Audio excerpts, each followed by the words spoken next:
What do you make of these market moves, especially the big swings we continue to see on Wall Street?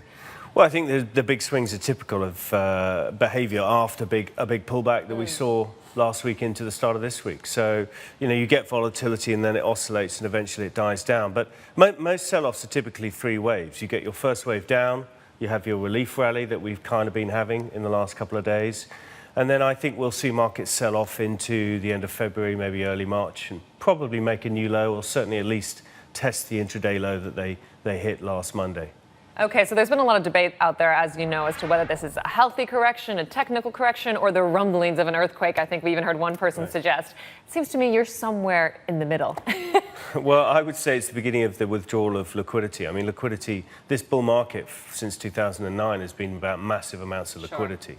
And really that's what drives markets at the margin. So the bond yield has been telling us about the withdrawal of liquidity. It's early days, we're just beginning that process.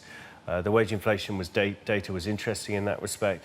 So I think this is the key here. Yeah, and I know you give us a chart looking at the correlation between the S&P 500 and the U.S. yields historically, but I do wonder, we are in unprecedented times here, not just because of the liquidity picture that we've had for so long. I mean, we're talking about an extraordinary normalization, if you will, coming at the same time of quite a rapid fiscal stimulus on the way. So this does complicate things a little bit.